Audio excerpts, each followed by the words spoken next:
Hello, friends. Matt Murphy Show, Super Talk 99.7 WTN. It's 7 minutes after 6 o'clock. We're in the final hour of the show for the day and the week, and we'll call it a weekend at about 7 o'clock tonight as we hand off to Mark Levin or whomever might be filling in for the great one tonight. As the Friday edition continues, you're invited to be a part of it, 615-737-9986, 615-737-9986. I want to thank Erin one more time. She called just before the top of the hour break talking about her young son, Ralph. I could have guessed that Ralph was named after a family member, but I did not. She offered that information. And once again, I rescinded the remark. I shouldn't talk about people's names. I mean, after all, mine isn't anything to write home about either. Anyway, so we've got lots to get into in the final hour of the show. We've got our Matt Murphy movie Mayhem, and I don't have the music up. So, Jackson, have you ever gotten that on the I know you're busy. You're so busy doing other things. Like right now, I bet you're busy ordering dinner. You're very busy doing other things. If you are ordering dinner, by the way, I want to put in something on the order. I'm not. But I don't. What was it again? I don't know if you ever put the Matt Murphy movie Mayhem. Oh, we're doing sounder. that now? No, we're not. We don't have to do it now, but we're doing it sometime this hour. And we've decided we're re-upping it. We took a break on it for a couple of weeks because of Thanksgiving, and we're going to do movies that have something to do with Christmas from now until the Christmas holiday. Which is going to be a bit difficult because you've seen most Christmas movies. I have. Even the old ones? I've seen a lot of the, Holiday Inn. I've seen It's a Wonderful Life. I mean, the problem here is that it's difficult to pick an older movie because I don't know if you're serious or not when you tell me that you would rather jump in the Cumberland River than watch a black and white film. You've said it. I think, honestly, so much of that has to do with how many times I've watched It's a Wonderful Life. It's 3 hours long. It's a hard one. It's so long. It's a hard watch till the end. I mean, the end is fine. Yeah. Where Angel gets its wings when he realizes, this is what he doesn't jump into the river. Right, and the whole thing. And no, I'll tell you, I cannot watch the end of that movie without choking up. I don't know what it is about the scene, but when Harry gets home and everyone has come in to support George and to show George how much they love him by taking care of the debt that he owes because Uncle Billy, I couldn't remember it earlier, but it was Uncle Billy. A drunk, stupid, silly old fool. Uncle Billy. Every time I've seen that movie, I want to hit Uncle Billy right in his face. I mean, stupid Uncle Billy. I mean, Uncle Billy, you got $8,000 in your hand. Hold on to it. Anyway. And I also thought that George should have just left town. I mean, you don't have to, he had every opportunity in the world to leave town, one way or the other.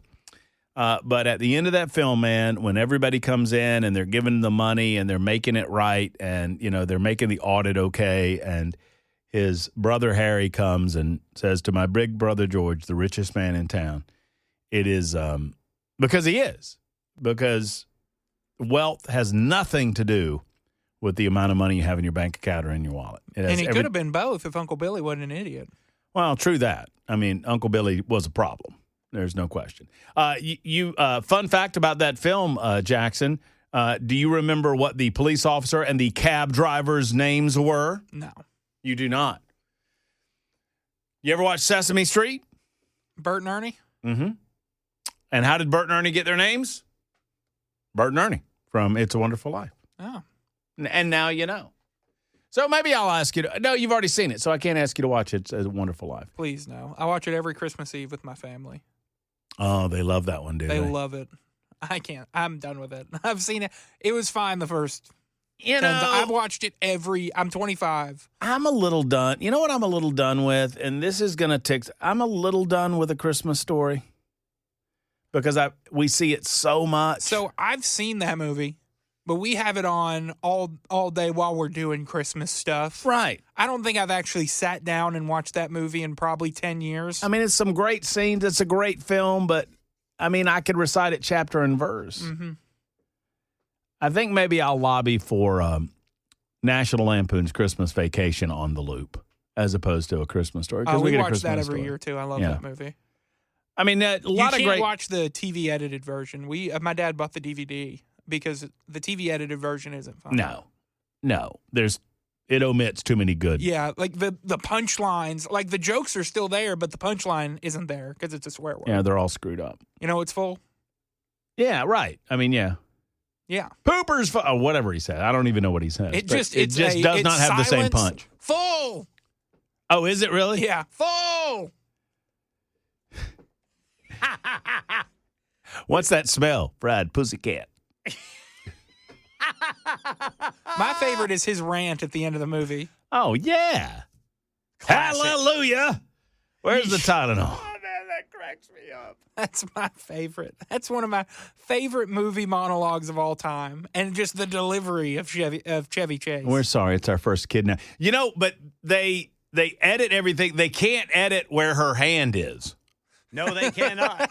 It's honest. Nope. Can't. And they don't.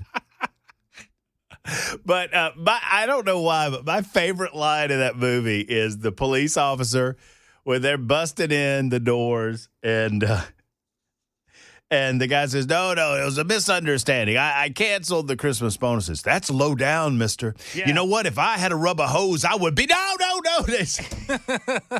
The cop just immediately. If I had a rubber hose, I would beat you. No, I've restated the Christmas bonuses. It's okay.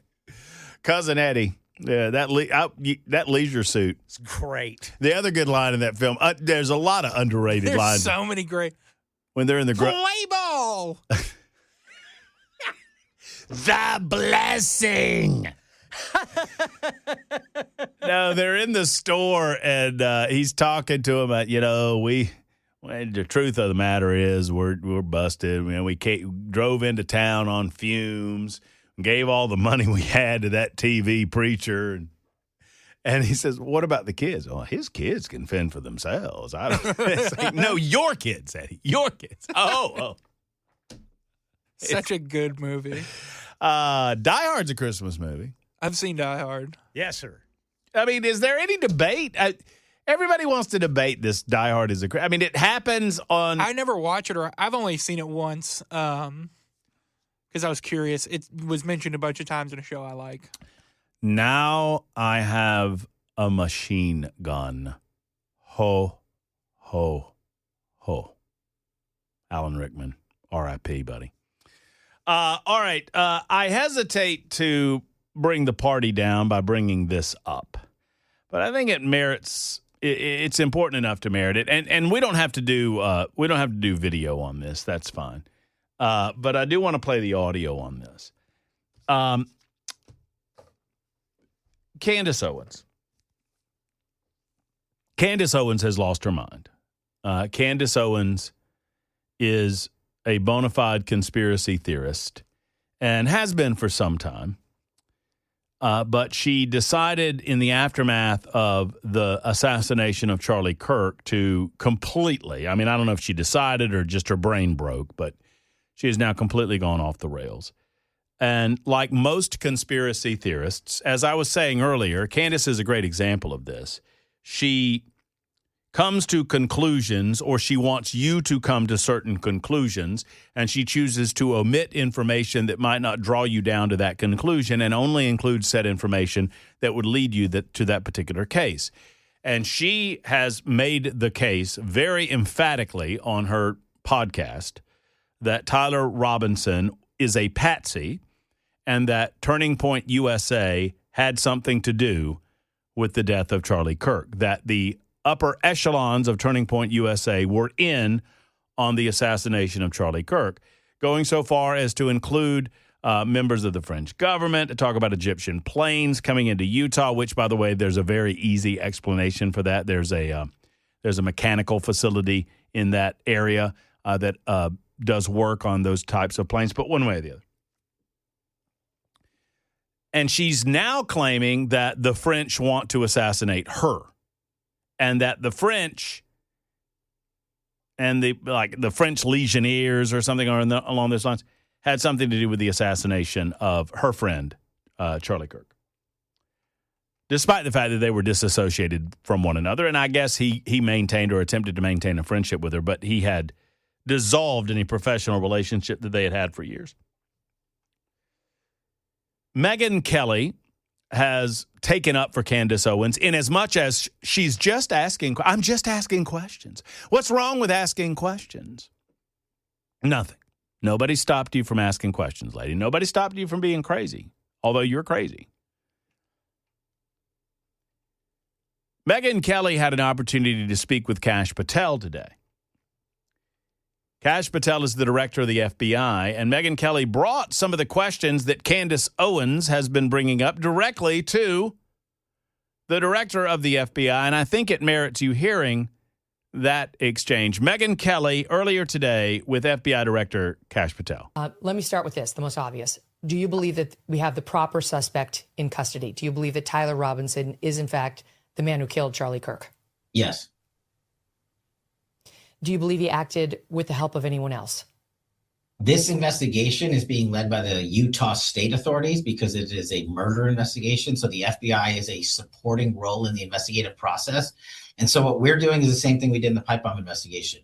The investigation is ongoing for us. If there's any new leads or tips, we are exhausting them with search warrants and legal process. But at the same time, we are working with the prosecutors in Utah to make sure we don't screw up their investigation. Because again, the worst outcome would be if the guy that killed Charlie Kirk walks out of a United States courtroom in the state of Utah. And so it's a delicate balance again, but there is no way this FBI is going to stop that investigation until it reaches its all-conclusive endpoint. Do you believe any foreign government had a role in his assassination? At this time, the FBI doesn't have credible information to connect any foreign governments to it. But as I said, we are continuing to take investigative leads. We're not done. Just because we arrest someone, just like in the pipe bomber case, we don't just say, okay, we're done, on to the next. The investigative team continues to work with the Utah authorities, and they're deriving their own leads and coming back to us and say, hey, can you look at this piece of information? Can we get a search warrant on this account? What about this individual who is located in X, Y, or Z? We're tracking all that down. Do you have any credible reason to believe that anyone connected with the Turning Point organization had anything to do with Charlie's death? Zero. On the subject, there's been an allegation made by prominent podcaster Candace Owens that she's received a death threat, a credible death threat from the French, that a threat has been made on her life, and that the French, she's been told, also may have had a role in Charlie's assassination. Have you looked into either of those? Do you believe she's received a credible death threat from the French, or that the French had something potentially to do with Charlie's death? Any American that receives a death threat from overseas or anywhere in America is going to be fully investigated. So we're not going to turn our eye away from that investigation or any others. If there's anything to it, this FBI will respond to it. Okay, but so far, no. So we are just looking at everything that comes in. We're not going to reject any piece of information. If someone feels that their life is being threatened, we are, of course, looking at it. I can verify that myself because we've received some very dark things here at our show, and you guys have always been very responsive in looking hard at the people who send them. Can I ask you, Kash, the text messages between Tyler Robinson and his roommate Lance Twiggs, the reason a lot of people think Tyler didn't do it is because they sound kind of fake. You know, the wording just sounds a little strange. Like, I thought they caught the person, or no, you weren't the one who did it, right? I am. I'm sorry. They go on from there. Why did I do it? Yeah, I had enough of his hatred, and so on. Do you have any reason to believe that text exchange was not real between them for whatever reason, potentially even having been orchestrated between the two of them? Look, I understand the emotion behind this case. Charlie was my friend. He was your friend. He was assassinated in the most brutal way in a public forum where he was trying to have engagement with the youth of the United States of America. And while I was representing the White House at Ground Zero in New York City on 9/11, we made the decision to pivot immediately and fly out to Utah to make sure we executed this manhunt. We went out there. The FBI seized the video evidence and put it out to the public immediately. And then this individual was caught in 33 hours. And so I understand that there's so much charged emotion on the other evidence that was collected. the notes that you were talking about, the text message, excuse me. And we present that information to the prosecutors to make the determination based on the evidence we have as to whether or not they were real. I can't stylize or comment on it because it's an ongoing investigation, but I don't believe the prosecutors in the state of Utah would be using any piece of information or evidence that was not credible.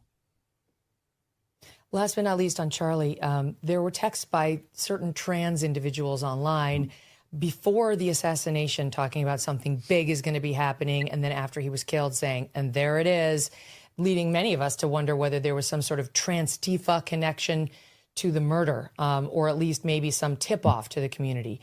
Is that under investigation? That is most definitely under investigation, and we've disclosed a lot of that to the prosecution, or all of it that we have, and they've made some of it public to include that he was in a relationship with an individual who was part of that community, and that he was engaged in communications with other individuals in that community. But as to how they relate to the prosecution, that's up to the Utah prosecutors to say, we need this in court. In order to, and that I know that that's a fairly lengthy exchange between Megyn Kelly and Kash Patel, but I thought it was important to bring it to you. We've not spoken about the assassination of Charlie Kirk over the last, several weeks, but in the span of time since we last talked about it on my show, the rhetoric and the ridiculous conspiracies have ramped up considerably, and most all of them are coming from one person, Candace Owens.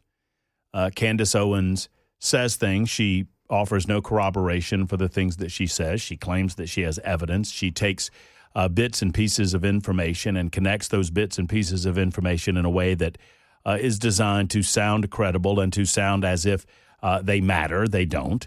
In order to believe what she is currently saying, you have to believe that the entire system of justice in the United States of America is in on it.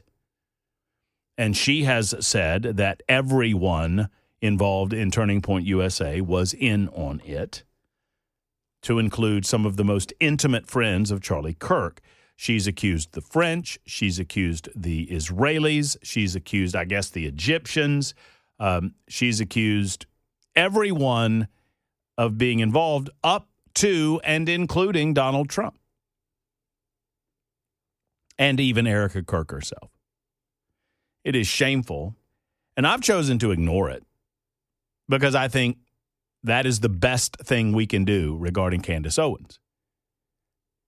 The thing she desires most is attention, and any attention is fine with her. Negative, positive, does not matter. Any and all attention that she receives feeds her in a way that furthers her insanity.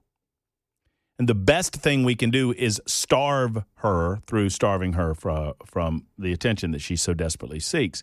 So I've chosen to take that tactic. At the same time, I thought it was of note that Kash Patel was answering some questions as filtered through Megyn Kelly directly with regard to some of these more ridiculous conspiracy theories offered by Candace Owens, and I thought it was of importance enough to bring it to you tonight. It is 26 after the hour on Super Talk 99.7 WTN.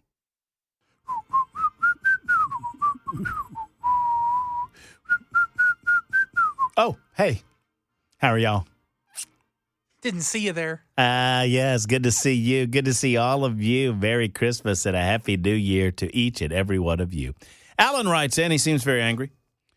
If you knew what life is like living at general quarters on a U.S. naval vessel is like, you would be sending out a grateful thank you to everyone serving in Operation Southern Spear at least as often as you plug social idiot media every damn show.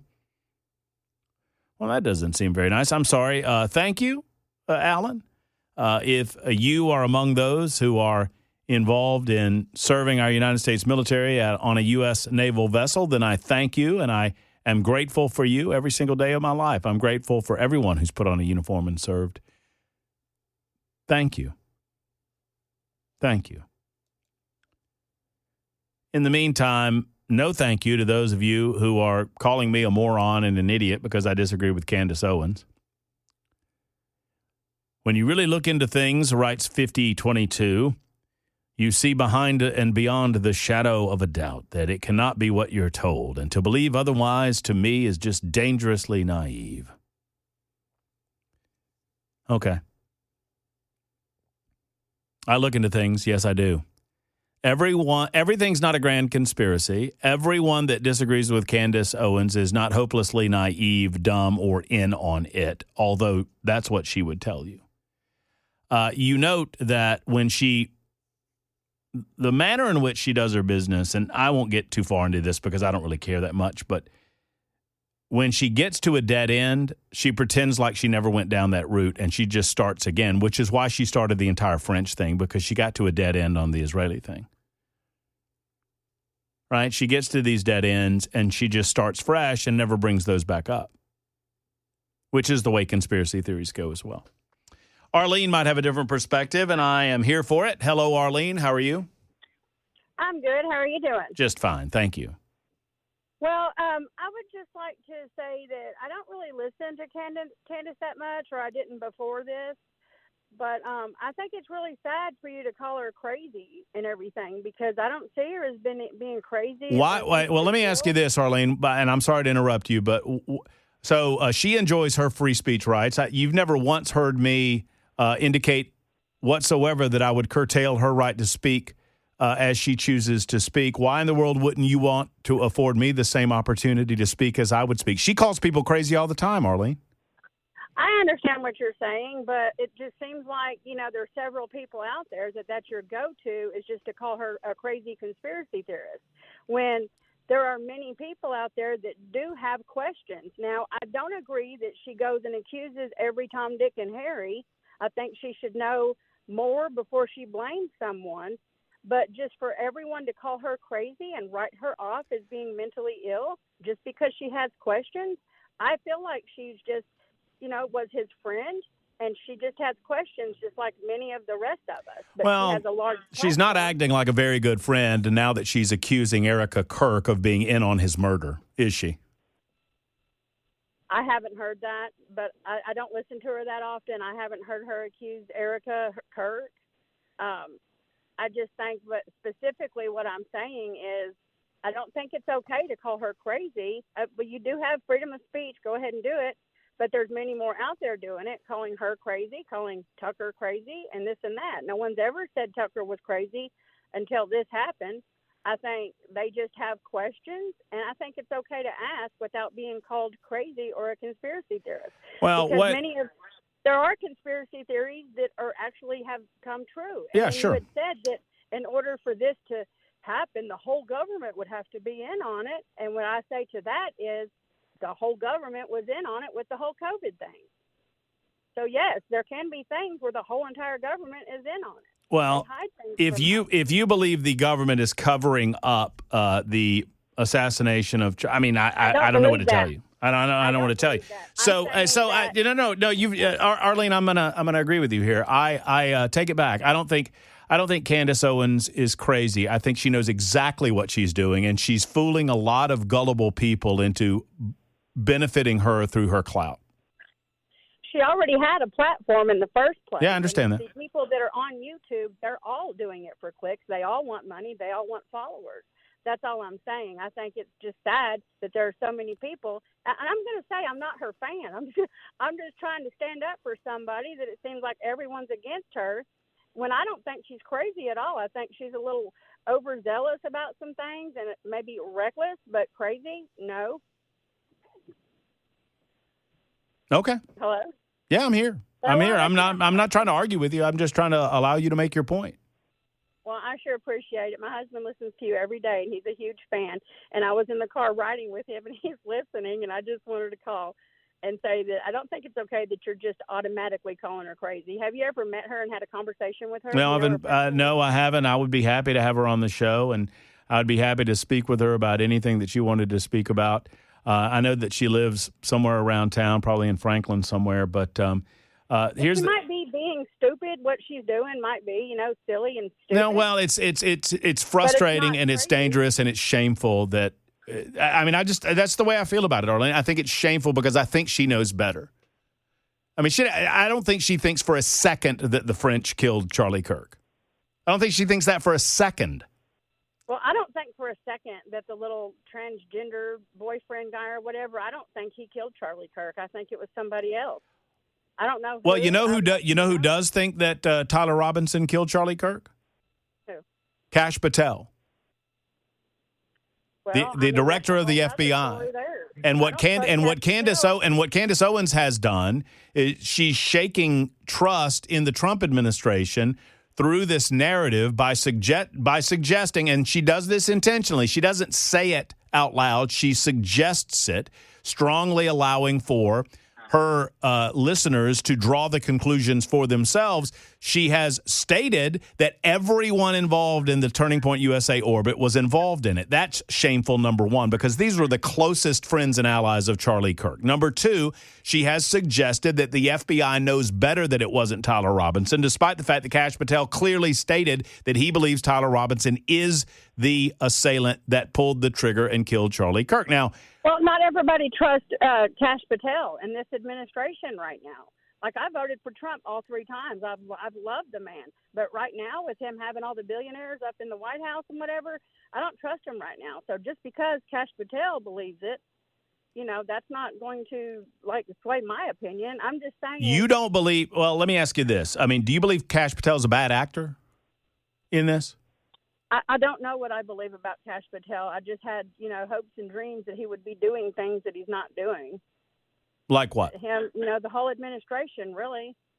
Besides the Epstein files, like what? Nobody's gone to jail. They're not trying to prosecute anybody that came against Trump. He was supposed to be on some sort of revenge tour. I don't see that happening. I mean, I'm not saying that they're all lying or whatever. I'm just saying I've been on the Trump train the whole time, but here lately, it's just there's just some crazy things going on, and I'm like, what is going on? But just whatever. That's just my little opinion. Maybe being the FBI director is a little bit harder than talking on a radio show and spouting off about who you're going to arrest and who you're going to prosecute because you want to arrest or prosecute people. I mean, it's a little more difficult to make the case. Kash Patel went on many shows. I understand what he did. I mean, I understand what he did, and I'm not that big of a fan of Kash Patel either. My point is that I believe that unless the FBI is a bad actor, the director of the FBI is a bad actor, and he's just lying to the American public, I think he's going to have access to evidence and information that Candace Owens does not have access to. Okay, let's say he did have access, and he did. No, he does have access to it. And let's say that he did find out that there was someone way high up that had something to do with it. He's not going to just come right out and say it. I'm not saying that is the situation, but I'm just, there are possibilities here. Not everybody just puts all their faith in the government. Well, I certainly don't put all my faith in the government, Arlene. But I do put my faith in the prosecution of the individuals that are believed to be responsible for this crime, as opposed to someone who spouts off her mouth on a podcast and doesn't present evidence to back up what she's saying, which, by the way, Candace Owens does not do. Well, could you invite her on your show? I have. I've invited her on the show. She's too big. She's too big to come on this show. She's too important for me. Well, she's here in Nashville, and we're all conservative. So I understand that. And I've invited her on the show, and she's never responded to me. But I'll do it again. I'm happy to talk to anybody. I'll talk to anybody. That would be great. Well, all thank you for listening to me. Well, Arlene, thank you. I mean, look, thank you for calling, and I take it back. I take it back what I said when I said that Candace was crazy, because I don't think she's crazy. I think she's very smart at what she does. She just does not have a soul. That's a better way of putting it. I do not believe that Candace Owens is crazy. I think Candace Owens is soulless. So I hope that clarifies where I'm at on that. Chad is next. Hey, Chad. Hey, thanks for taking my call. I've been listening to a lot of this rigmarole all day long with Candace, and I think that there's something much deeper going on. And here's the issue with the conservatives right now is that we're getting sidetracked on all this minutia and these theories about who killed Charlie Kirk and what really happened. That it's all a bunch of crap. What we really are wanting to debate is why Israel has the power that it has. And whenever somebody like Candace Owens or anyone from the right starts to say anything like that, this is exactly what happens. What has happened? I've never once criticized Candace Owens for her position on Israel? Well, no, I don't know that you particularly have. I just, in general, it seems like this is what happens with anyone who goes against the narrative about Israel. I'm confused. What do you believe? What do you believe is happening? No one is. I'm not criticizing Candace for any position that she has on Israel, although I probably would disagree with most positions she has on Israel, or a lot of them at least. We'd probably agree on some of them, but sure. I'm not. I don't know of any. What do you think's happening to Candace because of her position on Israel? Well, I can't really make the argument from the particular, because you certainly haven't done what I'm saying is happening, and it's more of a broad thing. It's like, I don't know why Candace has gotten so, because I agree with you. Clearly, she's gone crazy. I mean, there's something missing. But initially, when she was criticizing Israel, this is the kind of stuff that happens. Now, I can't say why she's gone off the deep end, but my point is like every time somebody in the conservative movement tries to push back against Israel, odd things happen. We get give me an example. Give me an example, Chad. Give me an example. Okay, a great example is Tucker Carlson. He's a great example. Tucker Carlson's more influential today than he ever was on Fox News. How is that someone canceling him? Exactly. Well, no, I'm not saying anyone's being canceled. Why are you putting words into my mouth? But Chad, what are you saying's happening to him? He's being pushed out of the conservative movement. By whom? Like Heritage Foundation. By people who did. Aren't people? Wait a minute, Chad. Aren't people allowed to disagree with him? Of course, they're allowed to disagree. But then why are you giving Heritage Foundation crap for disagree? They disagree with him. Okay, but they also have gone on these. Okay. Well, clearly you're not. I mean, isn't it okay to No, Chad, I'm perfectly equipped. You're not equipped for presenting evidence to the accusation that you're making. You're saying that somehow Tucker just got off of work and I'm calling you trying to make a point, and I'm not as ready for this as I probably should have been, but I was just going to make a point. Okay. And that every time a conservative goes off the reservation when it comes to Israel, this is the kind of crap that happens. Now, I think Candace has brought it on herself, but I think that nevertheless, it seems like the same thing happens to any conservative. I mean, look, I supported Pat Buchanan back in the early 90s, and he was right. He was Trump 25 years before Trump, but we didn't listen to him. And even though I liked him, I disagreed with him about Israel, and I disagreed with him about free trade. It was later that I realized that he was right about both things, and it was later that I realized how influenced we are as conservatives, what an odd amount of power Israel wields on America. And anytime a conservative says that, these type of things happen. Now, Chad, real quick, Chad, you've said it, but you've said this 7 times that every time you've said it. Okay. No, Chad, you've said 7 times. Every time a conservative does this, something happens to them, and I'm asking you to give me an example. Well, I thought I was. I thought I brought up Tucker and Pat Buchanan. Nothing's happened to Tucker except he's become more powerful in his. I mean, nothing's happened to him. What has happened to him? Nothing.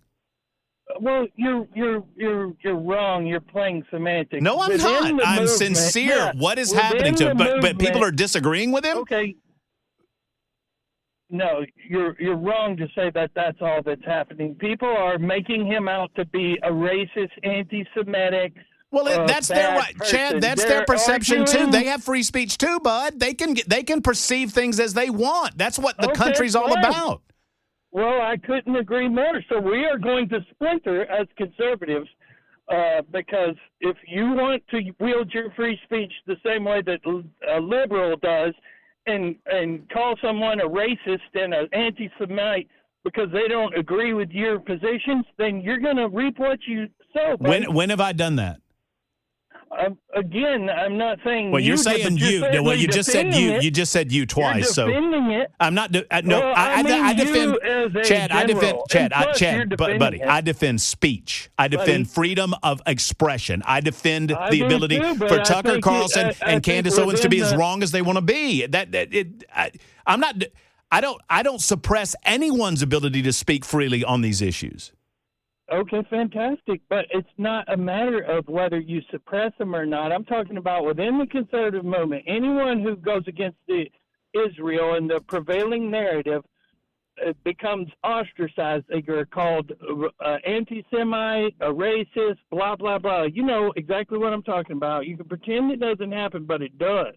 And so what happens is we all go back to the mainstream, and that's worked for conservatives for a long time. It's not working anymore. Well, and you have suggested, That's and why you have Tucker's also, more and popular Chad, than he you ever has and Chad, you have also during this call suggested that any conservative that goes along that believes in Israel and has a different position on Israel is bought by the nation of Israel, which is also unfair. So you're doing exactly what you're accusing others of doing. You just don't recognize it. Well, no, I do recognize it. I think they are bought because they've not. Because okay, so you think they're all bought and paid for? So you think they're all bought and paid for? But if I think in a roundabout way, I don't think in a roundabout way, I don't think they're getting checks sent in the mail. I know I was one of them. I believed a lot of things because the people I respected were telling me these things. Just like I used to believe in free trade. I mean, there's certain things that globalists push that as conservatives we didn't see until much later. Now, if you want to talk about Chad, some of the issues that, yeah, I'm sure. No problem. I appreciate you hearing me out. Yeah, I'm done. I've got to go. It's 56 after the hour. I appreciate your call, and I hope that you call back. I'm not trying to get in an argument with you. I've not canceled anyone, and I don't see anyone that has been canceled. Tucker Carlson, Candace Owens, or anyone else. But that doesn't mean that I don't have every opportunity to disagree with them. And just because I disagree with them doesn't mean that I'm bought and paid for. You understand that that's circular logic, and it's Bravo Sierra. And you're talking to me. I'm a fierce individualist. I don't speak for anyone else, and I don't allow anyone else to speak for me. It's the Matt Murphy Show on Super Talk. I shouldn't have talked about this in the final hour, and we haven't gotten to movie mayhem. Hey, your movie is Fred Claus. Your movie is Bad Santa.